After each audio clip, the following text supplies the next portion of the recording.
tengo nada que ver con la muerte de esta niña. Yo nunca tuve ningún tipo de problema con ella. Loara no iba a decir eso de mí. Busquen un detective que investigue la muerte de su hija, que no la dejen así. En este caso criminal a quien se ve dando estas declaraciones es María Magdalena Marizán, una empresaria inmobiliaria, acusada de uno de los crímenes más atroces y crueles ocurridos en República Dominicana.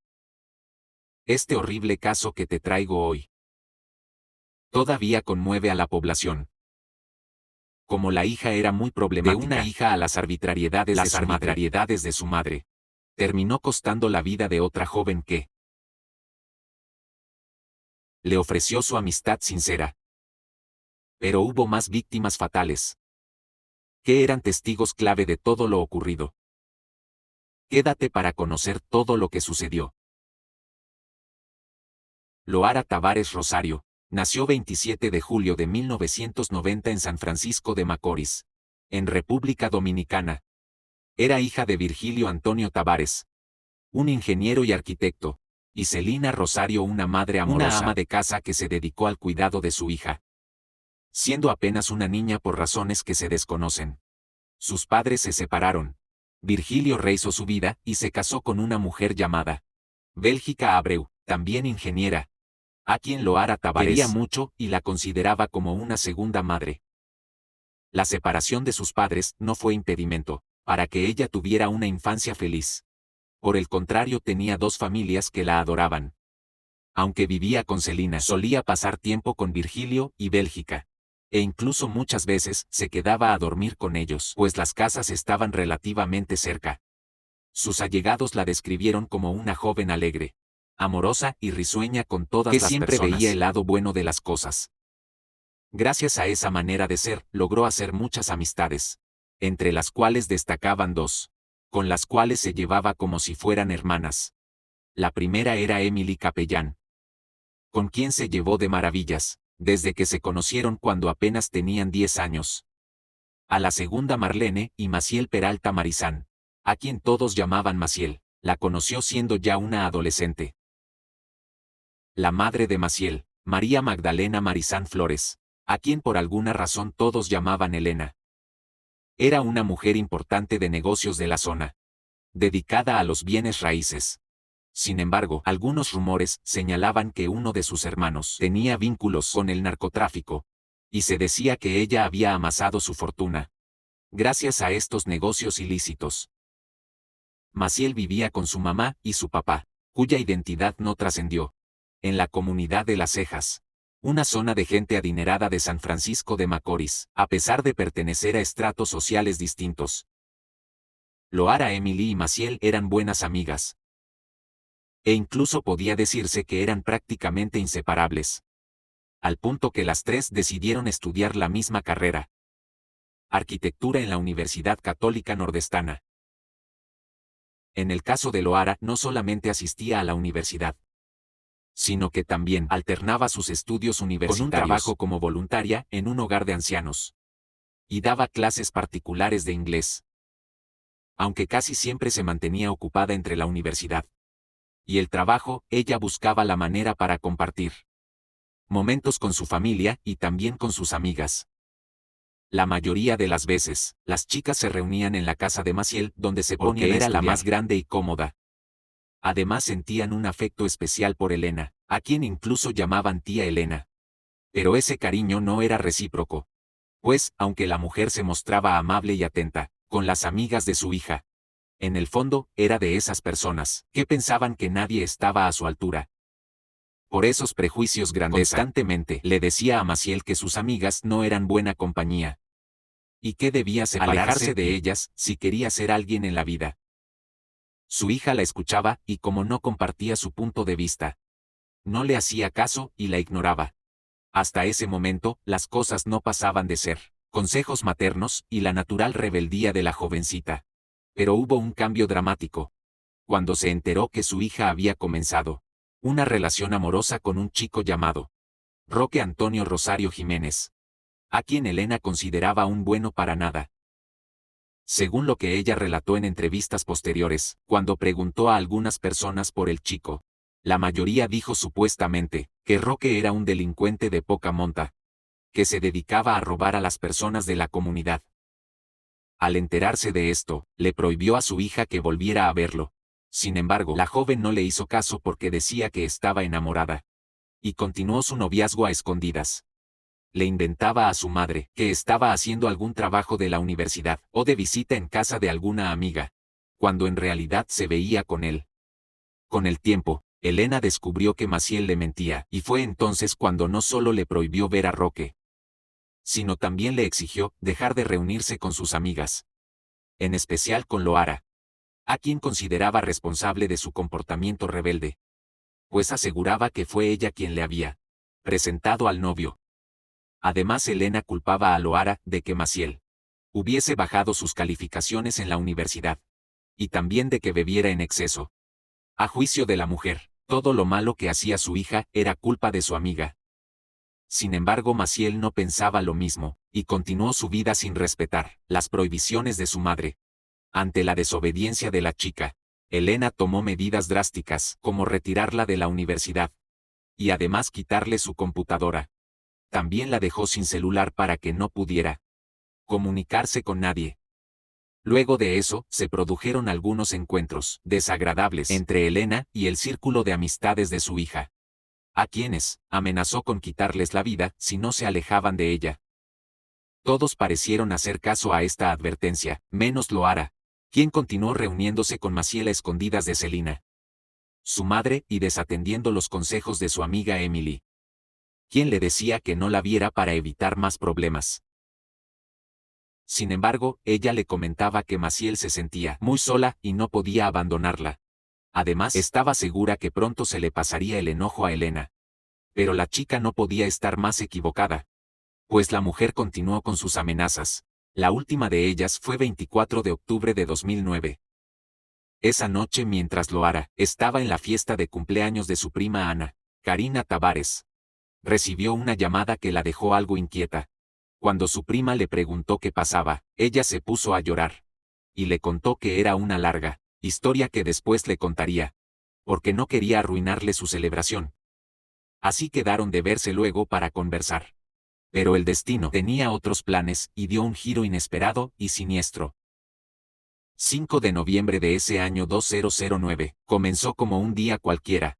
Loara asistió a sus clases en la universidad, donde cursaba ya el 7 semestre de arquitectura.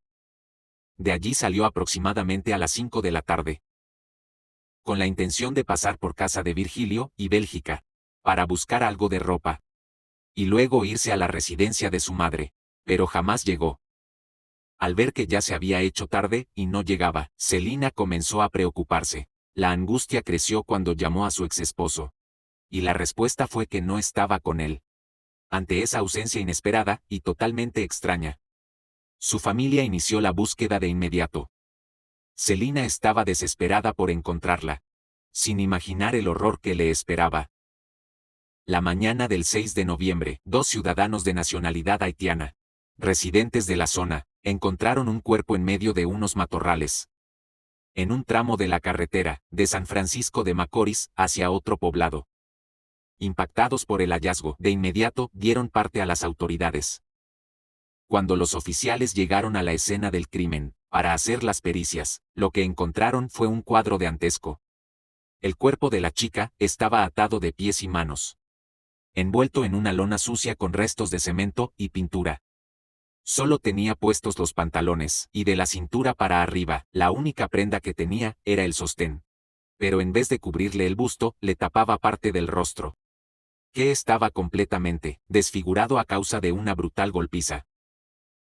Presentaba heridas punzocortantes en el cuello y en uno de sus senos.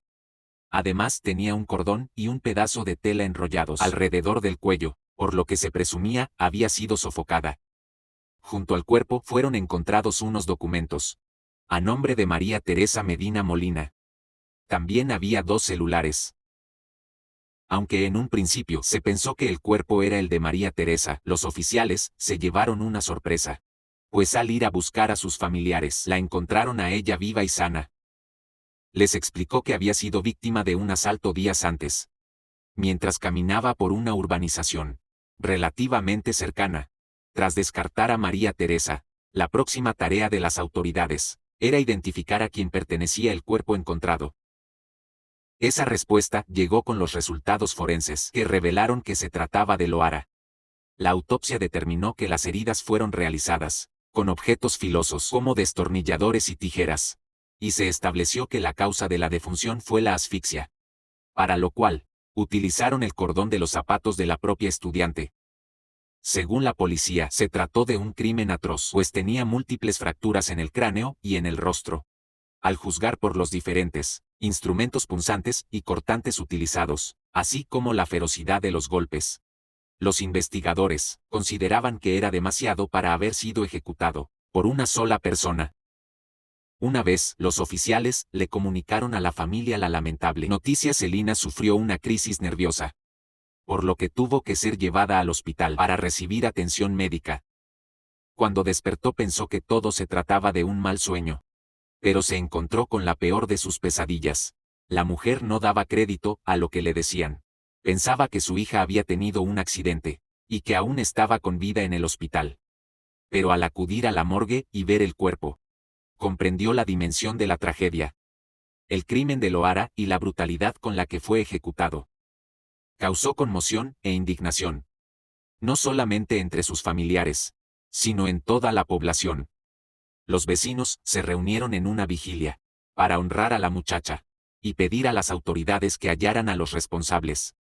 Nadie podía creer que le hubieran quitado la vida de esa forma, pues ella no tenía enemigos, o al menos eso pensaban. Tras la presión social, las autoridades iniciaron las indagaciones para tratar de dar respuestas a la población. Las primeras entrevistas estuvieron a cargo de las autoridades locales, quienes obtuvieron los testimonios de vecinos y de más de las 8 de la mañana, higos de Loara. Esos testimonios fueron clave para establecer una línea de investigación y determinar posibles sospechosos. La mayoría de ellos coincidieron en mencionar a Elena. Para todos, esta mujer era la única que había amenazado con acabar con la vida de Loara. Cada uno dio su versión a las autoridades. En el caso de la mejor amiga de la víctima, Emily relató cada uno de los incidentes que presenció, en los cuales la mujer había amenazado a Loara. La chica relató que una noche estaba en su casa con Loara, y llegó Maciel con su novio en su camioneta. Al parecer Elena los había seguido, o los mandó a espiar. Y llamó a su hija para preguntarle qué hacía en la casa de Emily. Maciel se puso nerviosa, e inventó que había pasado a recoger a sus amigas, para darles una aventura en la universidad. Según Emily, aunque no tenían clases ni nada parecido, tuvieron que dirigirse al centro de estudios y permanecer allí durante más de una hora para que Elena los dejara en paz. Relató que en otra oportunidad, ella y Loara fueron confrontadas por la mujer, porque no sabía dónde estaba Maciel, y culpaba a su amiga de ser una mala influencia. Nosotras a veces salimos a la universidad e íbamos a la farmacia, pero un día, Elena fue a la farmacia, ella fue buscando a Loara. Y ya todito. Entonces ella dijo a cualquiera de ustedes que yo lo veo con mi hija. Yo lo voy a matar. Que ella dijo la negra esa donde está, que esa es la culpable, esa es la más apoyadora. En 3 ocasiones, ella me llamó diciéndome, ay Emily, ahora mismo pasó la mamá del de Maciel. Diciéndome que ella está buscando a Rocky. Rocky es el novio de Maciel. Diciéndome que está buscando a Rocky y que yo soy la culpable. Que si ella no la encuentra, yo soy la que voy a tener problema. Pero ella me lo decía riéndose y yo me reía y cosas dije de la boca para afuera. Por su parte, el novio de Maciel también rindió testimonio, advirtiendo que su suegra era una mujer violenta, y que él también había recibido amenazas para que se alejara de su hija. Incluso refirió que como ella nunca estuvo de acuerdo con la relación, él no podía ir a su casa y ella no lo conocía. En una ocasión se presentó en la comunidad donde él vivía y amenazó a un amigo suyo pensando que era él. Este chico corroboró la historia de Roque. Aunque todos los testimonios de los jóvenes apuntaban a Elena como la principal sospechosa, la policía necesitaba tener pruebas más sólidas en su contra. Estas llegaron cuando el Ministerio Público, encabezado por la magistrada procuradora adjunta María Brito, tomó las riendas de la investigación. Y paralelamente a estas labores, se revisaron las cámaras de seguridad de la zona. Y comenzaron a analizar los registros de los 2 teléfonos celulares hallados cerca del cuerpo en la escena del crimen. Esto para buscar pistas que pudieran ayudar a resolver el caso. Al profundizar las pesquisas, los investigadores establecieron comunicación con 2 hombres de San Pedro de Macorís, cuyos números aparecían registrados en uno de los teléfonos. Uno de estos era Jerónimo Santana Villanueva, quien la noche en la que se presumía le habían quitado la vida a Loara, hizo al menos 15 llamadas al referido celular. El otro era un adolescente de 17 años llamado Ariel Rosario Ramos, quien resultó pieza clave para armar todo el rompecabezas. Ambos quedaron detenidos. En un principio, Jariel había sido capturado por el robo a María Teresa, la chica cuyos documentos fueron encontrados junto al cuerpo de Loara. Sin embargo, en medio de las declaraciones, no solo admitió el robo, sino que además confesó haber participado en el crimen de Loara. Pero lo más significativo ocurrió cuando aseguró que una mujer lo había contratado para que acabara con la vida de la joven. Detalló que fue contactado en el Parque de los Mártires de San Francisco de Macorís por un hombre que le dio un número de teléfono al que debía llamar si quería ganarse 2 millones de pesos dominicanos, lo que sería actualmente alrededor de $35,000. Refirió que en un principio él solo debía buscar a alguien que hiciera el trabajo. Pero cuando supo que pagarían esa gran suma de dinero, decidió hacerlo él mismo. Llamó al número que le dieron y le atendió una mujer, a quien identificó como Elena. Ella le dio instrucciones para programar un encuentro.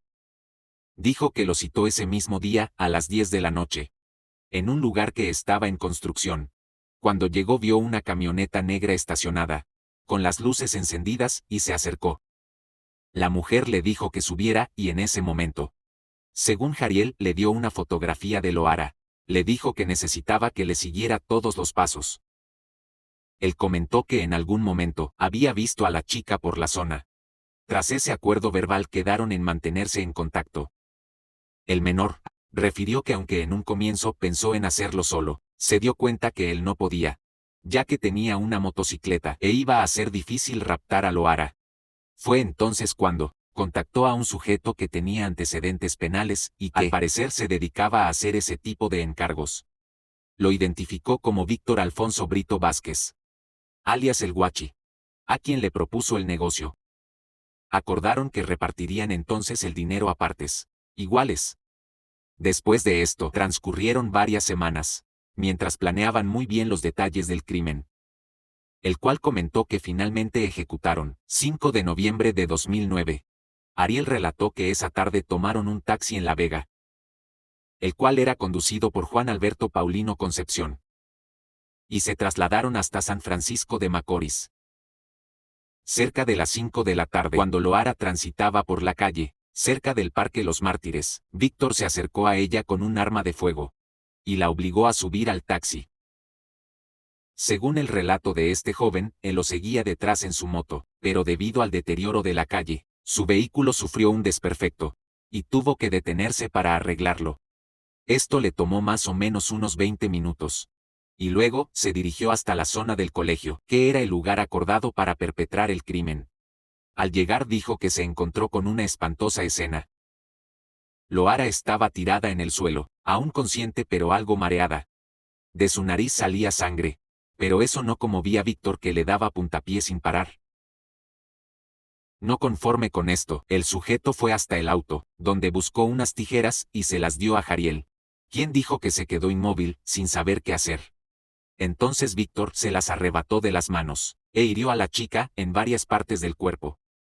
Según el testimonio del menor, al ver que aún seguía viva, el perpetrador le quitó los cordones de los zapatos y la camisa y los colocó alrededor de su cuello, hasta que se quedó sin respirar.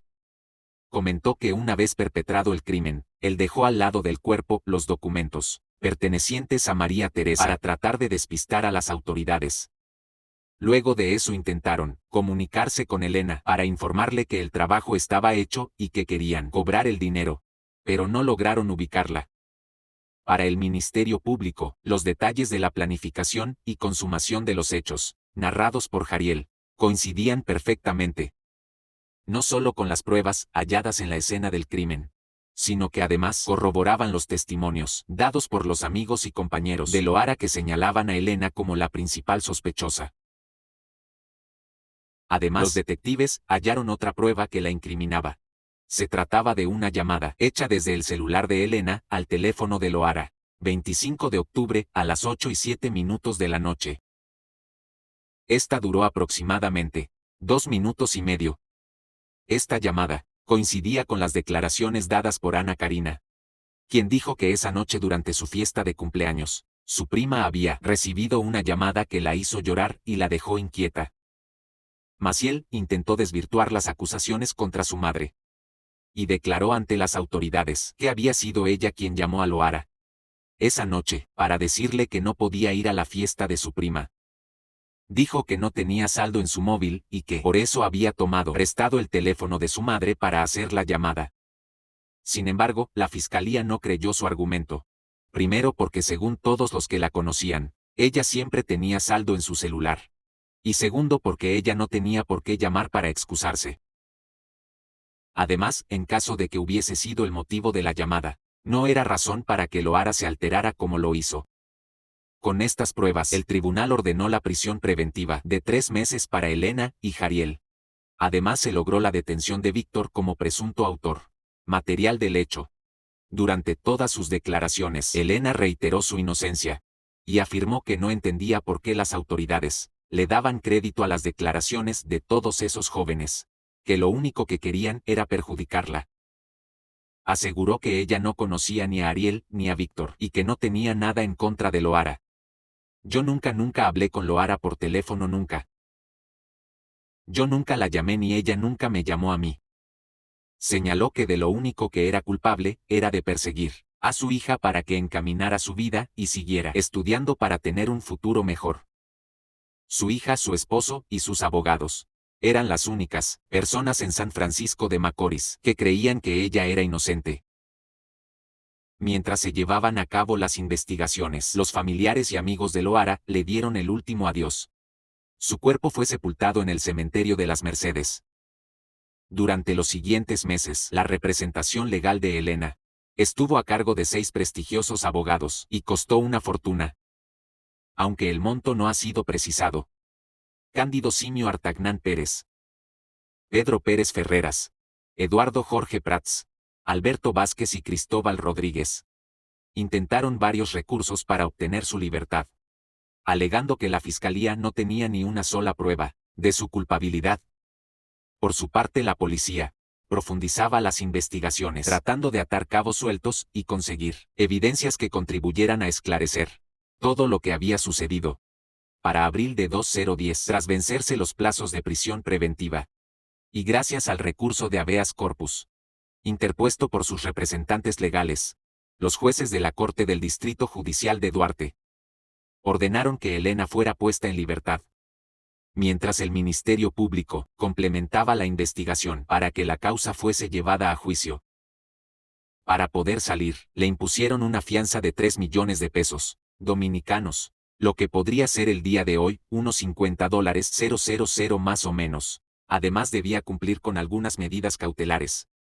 Entre ellas, la prohibición de salida del país y la presentación semanal ante el juzgado. Esta decisión causó la indignación de los familiares de Loara y de parte de la población, quienes salieron a las calles a protestar la medida, pero sus reclamos no fueron escuchados. Aunque su libertad se ordenó en abril de ese año, el proceso para que saliera se demoró tanto que sus abogados hicieron una serie de acusaciones en contra del entonces Procurador General de la Corte de Apelación, Amado Rosa, por no acatar la medida impuesta y mantener retenida a su representada. Además de esto, durante los meses previos al juicio, ocurrieron algunos hechos en los cuales 3 personas que estaban siendo relacionadas con el caso y que eran testigos clave de la fiscalía, perdieron la vida en extrañas circunstancias. Para los familiares de Loara y las organizaciones sociales de San Francisco de Macorís, los responsables de estas defunciones eran Elena y su familia. El taxista Juan Alberto Paulino, Concepción, mencionado por Jariel como el que los llevó a buscar a Loara, perdió la vida tras recibir varios disparos. El segundo fallecido por impacto de proyectiles fue Ambior, ex Valerio, agente de la Autoridad Metropolitana de Transporte.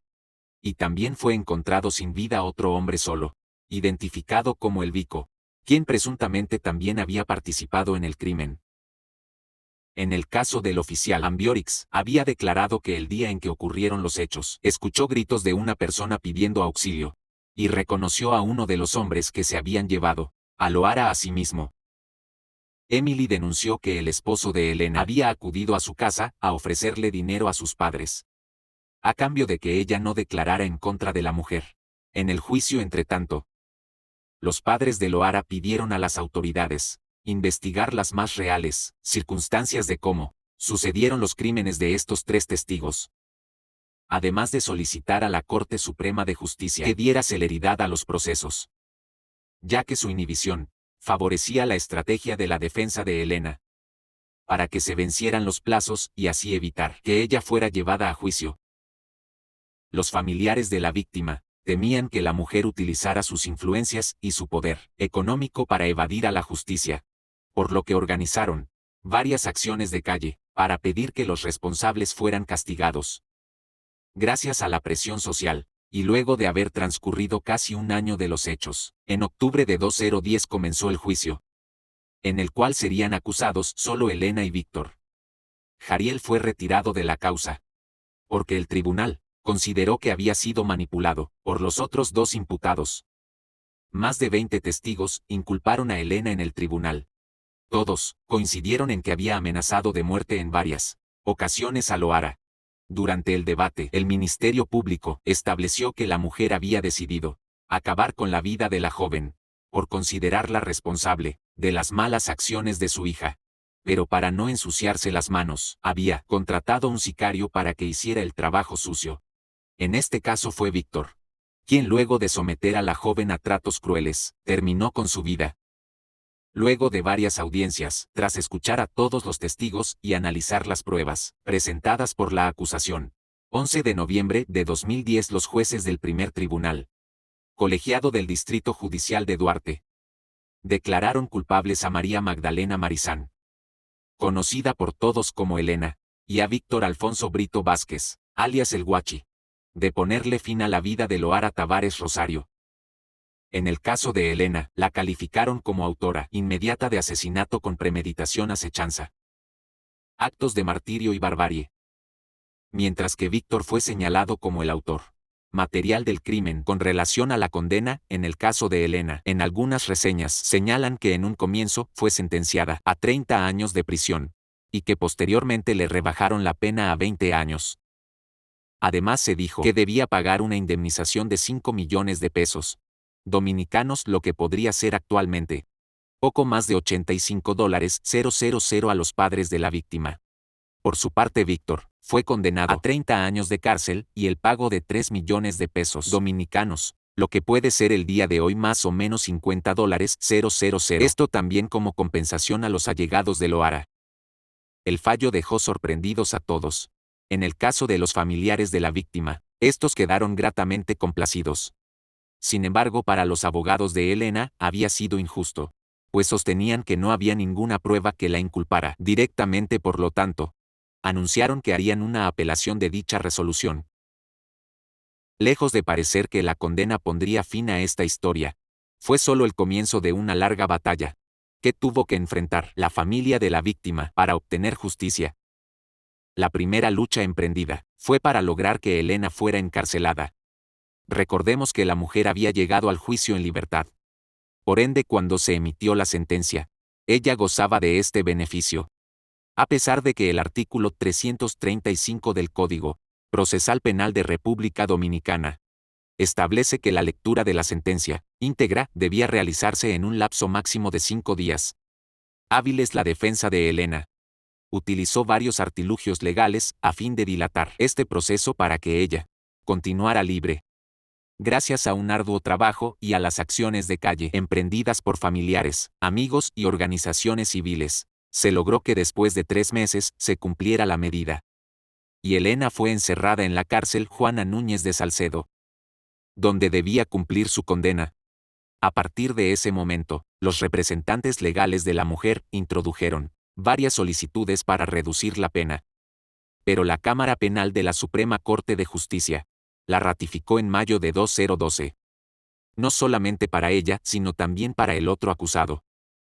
Pese a que con esta ratificación terminaban las instancias judiciales a las que podían recurrir los abogados para conseguir la libertad o la reducción de la condena de Elena, la lucha de los familiares de Loara parecía no tener fin. A inicios de octubre de ese mismo 2012, como la defensa de Elena no pudo conseguir, mediante varias apelaciones, que se redujera su condena, recurrieron a un recurso de revisión, afirmando que en el proceso hubo fallas en la investigación, y por ende, solicitaron un nuevo juicio. Esta petición generó temor entre los allegados a Loara, pues la mujer contaba con suficiente dinero para salirse con la suya. Nuevamente tuvieron que salir a las calles, esta vez para exigir al Tribunal Constitucional, donde reposaba dicha solicitud, que la misma fuera declarada inadmisible para que Elena cumpliera su condena. En medio de las protestas, ese mismo mes de octubre, específicamente el día 29, los habitantes de San Francisco de Macorís fueron sorprendidos con la noticia del fallecimiento de Víctor. Esto dentro de la cárcel donde cumplía su condena. Según las autoridades, la madrugada de ese día, el delincuente intentó fugarse junto a otros 5 reclusos más. Esto del Centro de Corrección y Rehabilitación de Internos, Vista al Valle, y los efectivos a cargo de la seguridad penitenciaria abrieron fuego contra ellos. Al parecer recibió un balazo en el fémur izquierdo y resultó herido de perdigones, también en el costado izquierdo. Fue trasladado a un hospital, donde sucumbió ante la gravedad de las lesiones. En medio de la reyerta, otros reclusos también resultaron heridos, mientras que un grupo incluso logró escapar de la prisión. Esta noticia desvió por un tiempo la decisión del Tribunal Constitucional sobre el recurso de casación, interpuesto por la defensa de Elena para anular el juicio. Hasta que finalmente, en mayo de 2014, los magistrados Milton Ray Guevara, Leida Margarita Piña Medrano, Lino Vázquez y Emojo Enes Acosta declararon inadmisible dicha solicitud y ratificaron la condena de 20 años de prisión para Elena. Durante los años siguientes, los familiares de Loara continuaron recordándola cada aniversario de su fallecimiento y trataron de superar el dolor de su partida. Cuando parecía que la batalla había sido ganada, para julio del año 2021, el crimen de Loara volvió a ser noticia. Esta vez el protagonista fue Jariel, aquel menor de edad que acusó a Elena de haberle pagado para deshacerse de la joven, y que luego no fue enjuiciado porque, como ya sabemos, se consideró que lo había manipulado. Según informaciones publicadas por los medios locales, Jariel ya había cumplido en ese momento 29 años y fue víctima de un atentado frente a su residencia. Un portal de noticias informó que un sujeto armado a bordo de una motocicleta le efectuó varios disparos. Mientras daba unas declaraciones a uno de los reporteros de ese mismo medio informativo, el periodista también resultó herido en el ataque. Al lugar se presentaron agentes de la Dirección Central de Investigaciones Criminales, quienes recolectaron casquillos y otras evidencias para dar con la persona que había hecho esto. Inmediatamente, comenzaron a circular los rumores sobre la presunta vinculación de los familiares de Elena en este hecho. Y es que resultaba muy llamativo que el día anterior al incidente, el esposo de la mujer condenada había dado unas declaraciones en un programa de televisión, en las cuales indicó que Jariel, quien era el testigo estrella en el juicio, había sido coaccionado por la fiscalía para que rindiera testimonio en contra de Elena, y así salir librado del caso. Aunque el esposo y la familia de Elena insistieron en que todo se trataba de una mentira y un montaje, el ataque armado quedó captado con una cámara de seguridad ubicada en el lugar. Estas imágenes fueron difundidas por varios canales de televisión y medios digitales. Incluso mostraron al periodista herido, en el momento en el que se encontraba recibiendo atención médica en el hospital. Poco más de un año después de este incidente, en diciembre de 2022, la pesadilla de la familia de Loara volvió, cuando se enteraron que Elena había solicitado su libertad condicional. Dicha petición fue hecha por los abogados de la mujer, luego de haber cumplido más de la mitad de la pena impuesta y demostrar durante su estancia en prisión una conducta intachable. Según dijeron los letrados, esa solicitud generó expectativas y el rechazo de la colectividad, que nuevamente se volcó en las calles para exigir justicia. Se congregaron en el Parque Los Mártires, en una actividad convocada por diversas organizaciones que mostraron su descontento. El encendido de vela se convirtió en una multitudinaria manifestación, donde sus manifestantes portaban pancartas con leyendas alusivas al crimen. Por su parte, la directora nacional de Hispanos por los Derechos Humanos, Rebeca Enríquez, envió una comunicación a la entonces Procuradora General de la República, Miriam Germán Brito, alertándola sobre los peligros de que Elena fuera liberada. La audiencia para solicitar esta medida fue aplazada en varias oportunidades, hasta que finalmente se fijó para 2 de febrero de 2023.